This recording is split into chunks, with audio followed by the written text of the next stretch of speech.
Skupina mladih 5. Kinotripovega filmskega kluba je že od julija pripravljala program festivala. Zelo mi je bilo všeč se pogovarjati o filmih, pa veliko bolj poglobljeno razmišljati o njih. Recimo o odnosih med liki, o karakterjih, o kameri, kako je posnet, pa če je za vsem tem kakšna simbolika. 2 tedna v juliju smo si vsak dan pogledali 1 ali pa 2 celovečerna filma.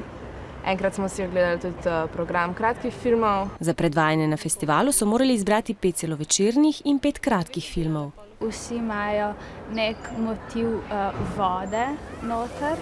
So neki mladi protagonisti ali pa se dotika nekih tematik, ki so mladim zelo blizu.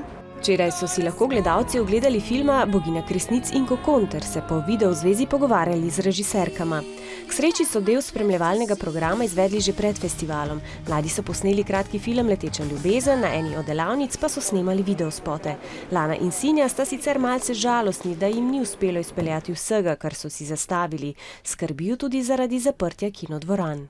Za razliko od recimo gledališča, pa ne vem, plesnih predstav, pa ostalih stvari, ko je tako že bolj logično, da boš to gledal v živo.